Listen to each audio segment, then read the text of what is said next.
Hello and welcome back to Let's Play Wrath of the Righteous with me, Bregaton. Let's explore the Battle Bliss and get to know our fellow gladiators. Zeklex takes a wary step back. I thought I'd convince Amergaleth not to take you captive, but clearly I was wrong. But he's a raving lunatic and constantly changes his decisions. You should direct your anger toward him. Did you know that I was walking into a trap? I didn't know for sure, but I did have my suspicions. All the members of the Nahindrian League are considered Amergaleth's property. Since gladiators are valuable assets, they're not allowed to leave the arena. All of the elite fighters at the Battle Bliss wear those collars. However, I did suggest to Amergaleth that he should make an exception in your case. I told him that he should allow you to remain free. I thought I'd managed to convince him, but clearly I was wrong. Also, I probably sound terrible. I've been coughing up a lung.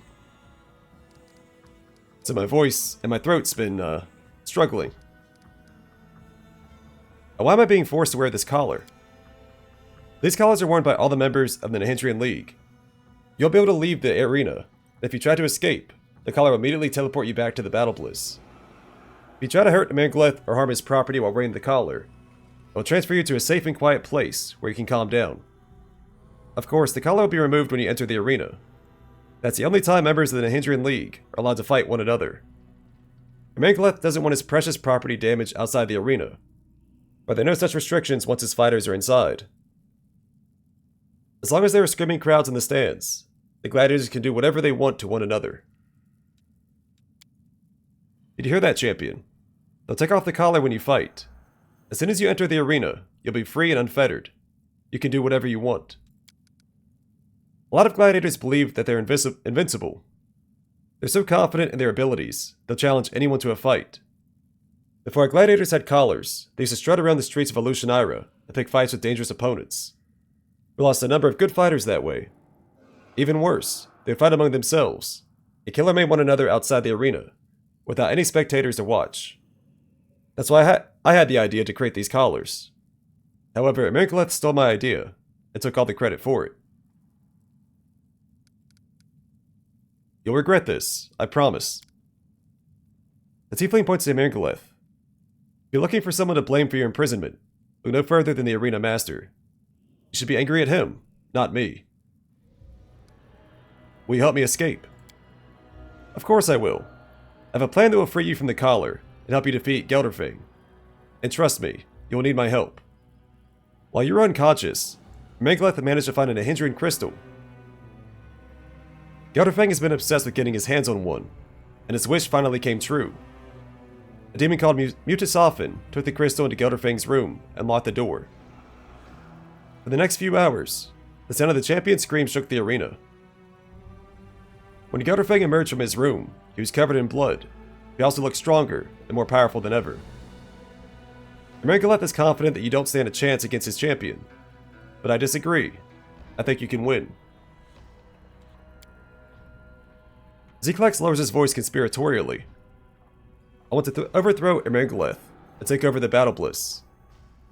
Amergaleth is terrible at his job, and he's standing in the way of my ambitions. There's no denying that he is a genius. No one can get the crowds excited like he can, but his management of the arena could not be worse. The fights have turned into a bloody circus. The opponents are never evenly matched. The crowds are losing interest, and the passion of the audience is fading away. I want to change all of that. But it won't be easy to kill Amergaleth. The current champion, Gelderfang, protects him. After his last escapade, Amergaleth has forbidden Gelderfang from leaving his side.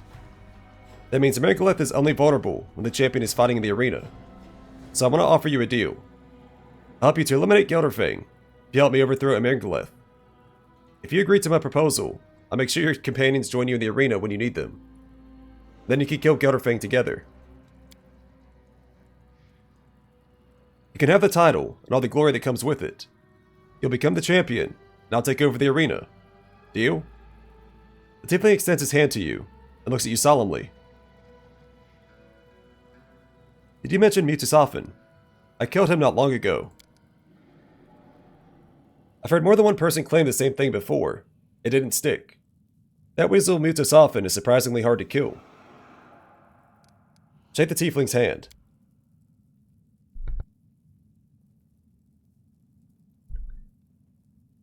been planning this for a while. Man, my voice. The tasks I gave you were all part of the plan.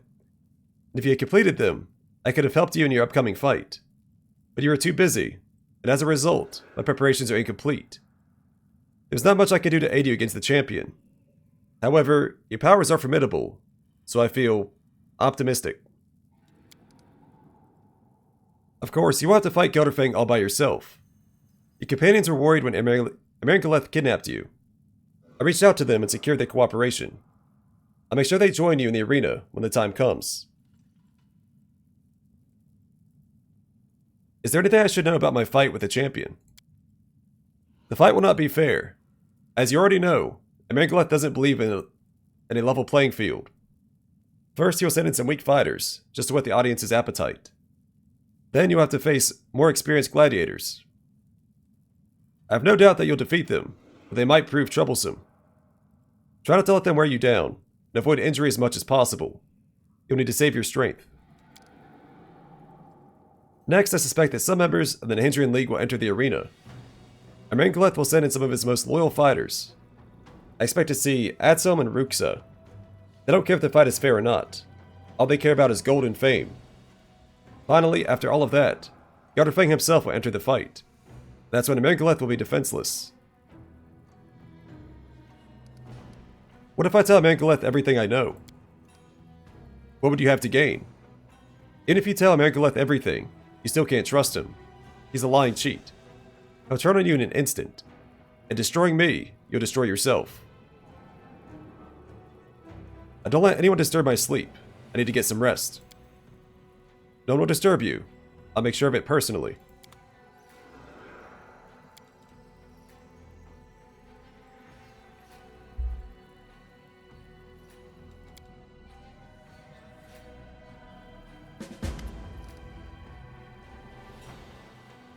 Hey, Zeklex greets you politely. How can I be of assistance? I have other things to do. Rest up. You need all your strength for the upcoming fight. Find me when you're ready, and I'll escort you to the arena. Alright, not gonna... I'm gone. Rat out, Zeklex here.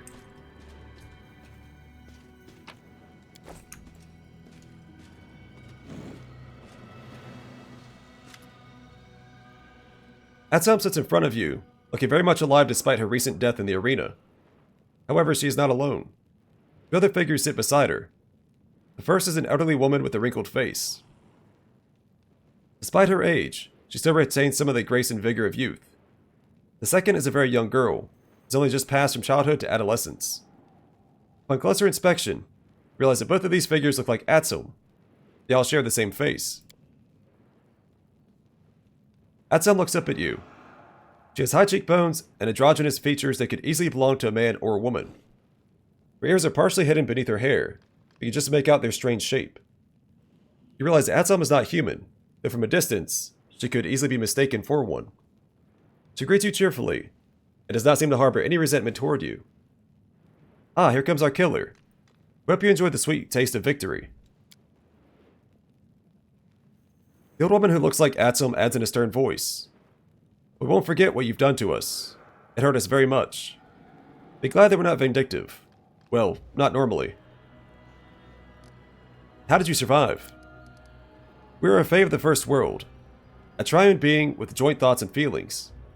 When two of us fight in the arena, the third one observes hidden by magic. This way, one of us will stay alive, even if the others die. When morning comes, we'll return to our triune form.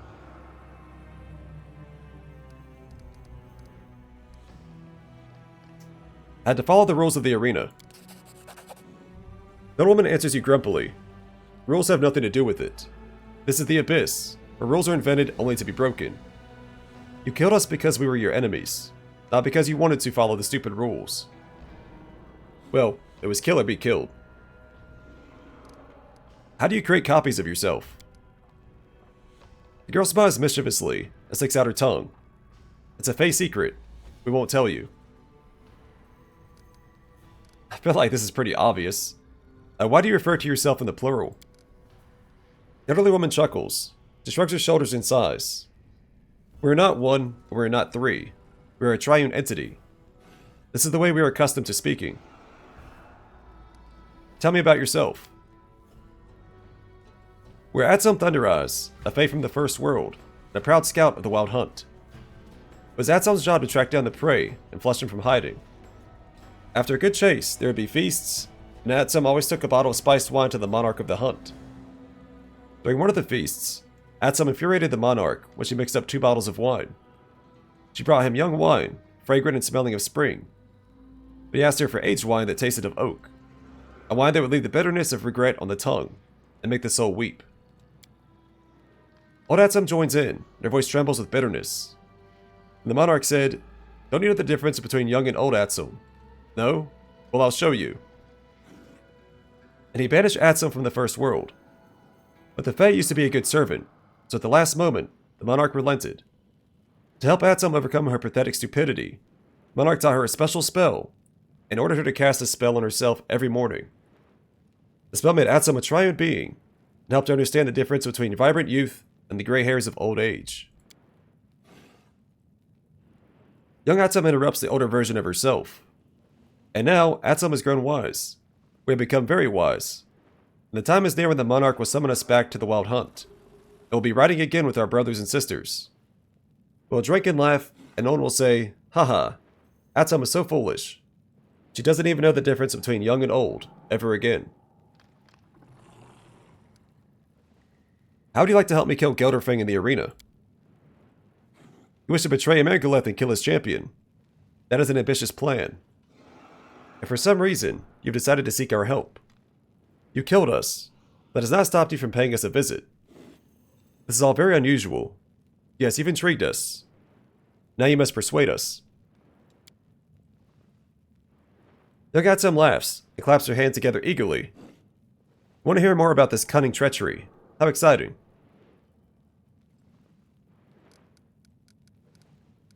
I mean, they're fae, so option 1. It'll be fun to betray Embark. Young Atsum nods her approval. She gestures toward her other 2 forms, as if to indicate that she is speaking on their behalf. The Gladiator knows the meaning of fun. This sounds like a very good joke. Count us in. I have to go.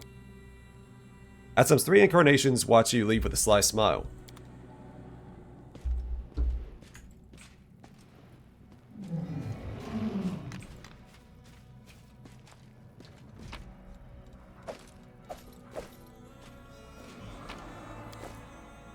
The Dark One. A huge dark-skinned man sits quivering in the corner. His giant body is covered in scars. Many of his injuries look like they should have been fatal, yet somehow he's still alive. Some of his wounds are still fresh, but no one has bandaged them up or tried to heal him. The man's skin is in tatters, and blood oozes from his broken body. He's clearly in a lot of pain, and it's hard to believe that someone so badly injured can maintain consciousness.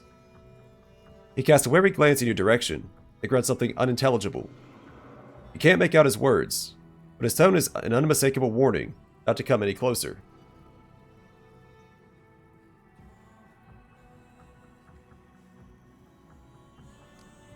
Who are you?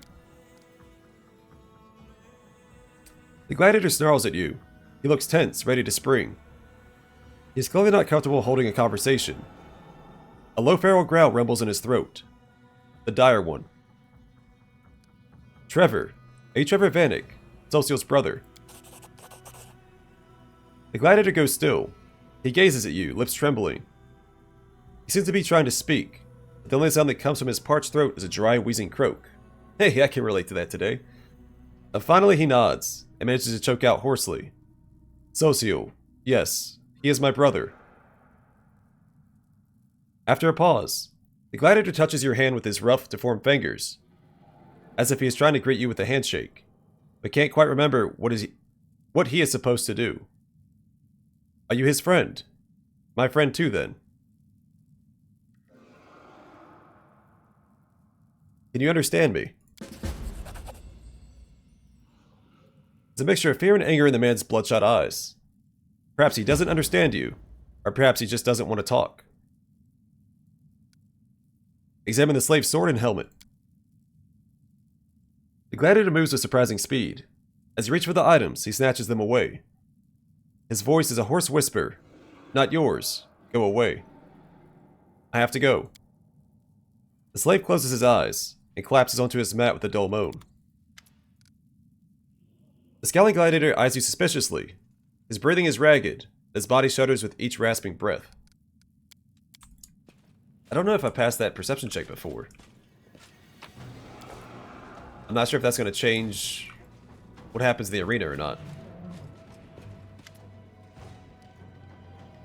All three of Atom's incarnations turn to you in unison. They do not seem hostile. The same smile plays around each of their lips, and their eyes look at you with the same sharp interest.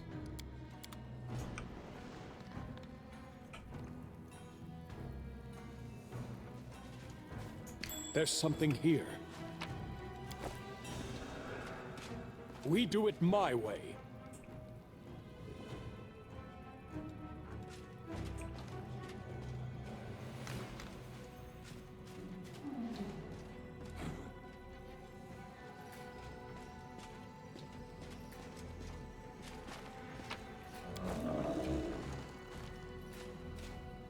Follow if you dare.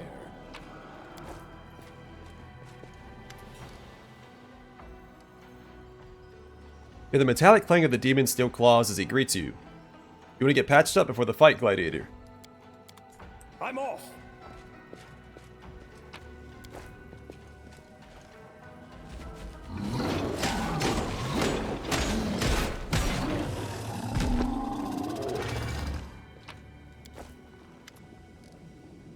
A massive scaly demon greets your arrival with a roar of fury. She spins her weapon toward you with practiced ease, stopping the blade an inch from your chest. Galarian, new blood. You've not been in the league for long. You've already been given the chance to fight against Gelderfang. I've been fighting in the arena for over a year now, but Amirgaleth protects his champion from me. Pathetic cowards, the both of them. Who are you? The demon twirls her weapon in the air. The blade comes within a hair's breadth of your face. Surely you already know. I am Ruksa, future champion of the Battle Bliss. We have Avakio, the greatest of the races. Even among my own kind, I am considered the best and strongest. The power that roars within me was a gift from Lamashtu herself. She gave me the strength to conquer the entire universe. What can that pompous weakling Gelderfang possibly do to me? I'll take him by his neck with one hand, I'll grab his wings with the other, and I'll tear him apart. You worship Lamashtu? The demon answers with a proud roar. Yes. Lamashtu created Vavakia to rule and conquer. She gives us strength, power, and superiority over all the rest. We are conquerors, Lamashtu's true firstborns. All Vavakia must worship her. But to fight against each other soon, I suggest we join forces and kill Gelderfang. Why do I want to form an alliance with you, new blood? Despite her arrogance, you can tell that you have her attention. She watches you intently, fully interested in what you have to say.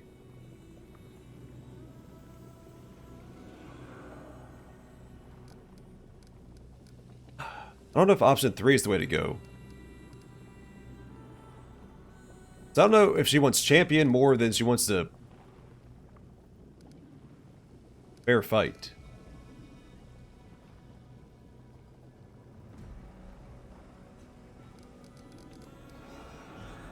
I haven't managed to get her to ally with me before. I don't think that you actually can.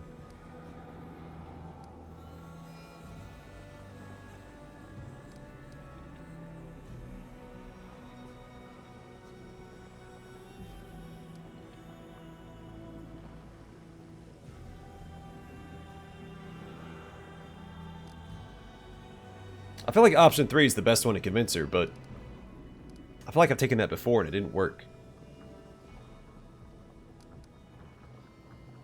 If you help me kill Gelderfang, well, you have the title of champion. The demon cackles. You expect me to believe that? You're not that stupid. You won't give up the title of champion without a fight. I have to go. Get lost, new blood. The demon growls menacingly. I prefer mortals to address me on their knees. I do what I must.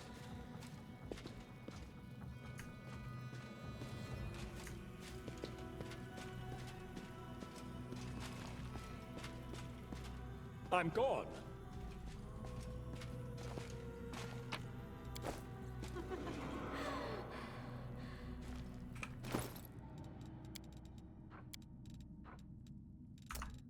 There's a pretty awesome piece of, or set of armor in that wardrobe. I missed it my first playthrough because I couldn't pick the lock.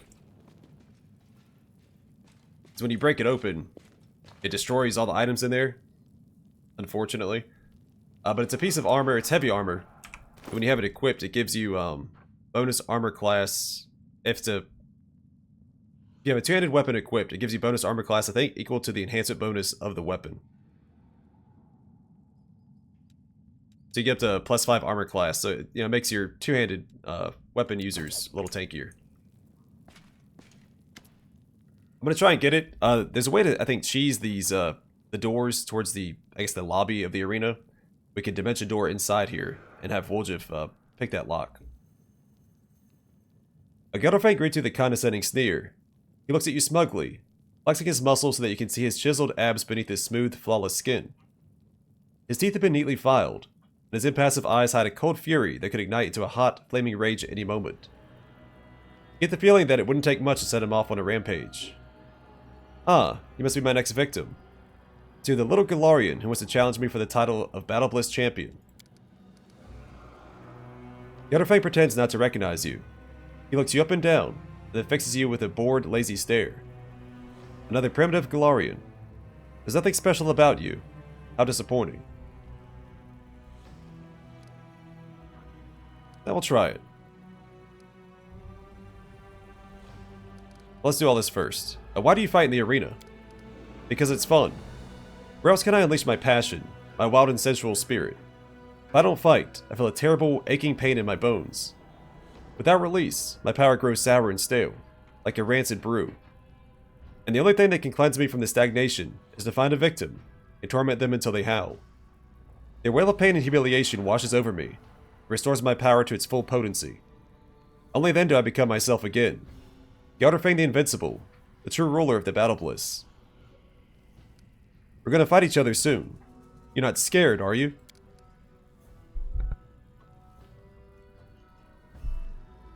The demon chuckles contemptuously. When you're about to eat a great feast, do you feel scared? When a succubus seduces you, do you feel scared? I'm looking forward to our fight, and so should you. I plan to be very delicate with you. I'll slip my fingers into your skin and extract the tip of a nerve. Then I'll slowly pull it from your body, like a fisherman reeling in a line. I won't stop until I've removed every last nerve from your body. First you'll howl in pain and terror, and then you'll beg me to pull your nerves out faster, so you won't feel the pain anymore. Trust me, it'll be an unforgettable experience.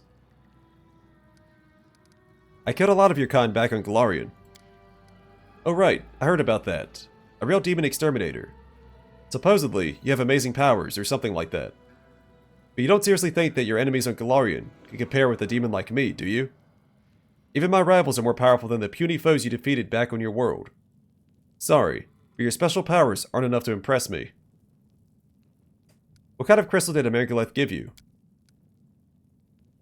Incubus stretches his limbs and looks at you with a grin. That doesn't concern you, mortal. You shouldn't worry about such things. I don't need a crystal to defeat you. And if you had the crystal instead of me, you still wouldn't stand a chance. You don't deserve to be the champion. You're a pathetic blowhard, but it's appalling that I have to fight against such an unworthy opponent. The demon's relaxed, laid-back demeanor vanishes instantly. He hisses furiously, baring his teeth in an angry snarl. I'm gonna make you suffer, mortal. I'll make you beg for the sweet release of death. I'll start nice and slow. Oh yes, I'll take my time as I unravel your innards. I'll make a noose for you out of your own intestines, and then I'll strangle you until life leaves your body. You're dead beat, Galarian. I'll see you in the arena.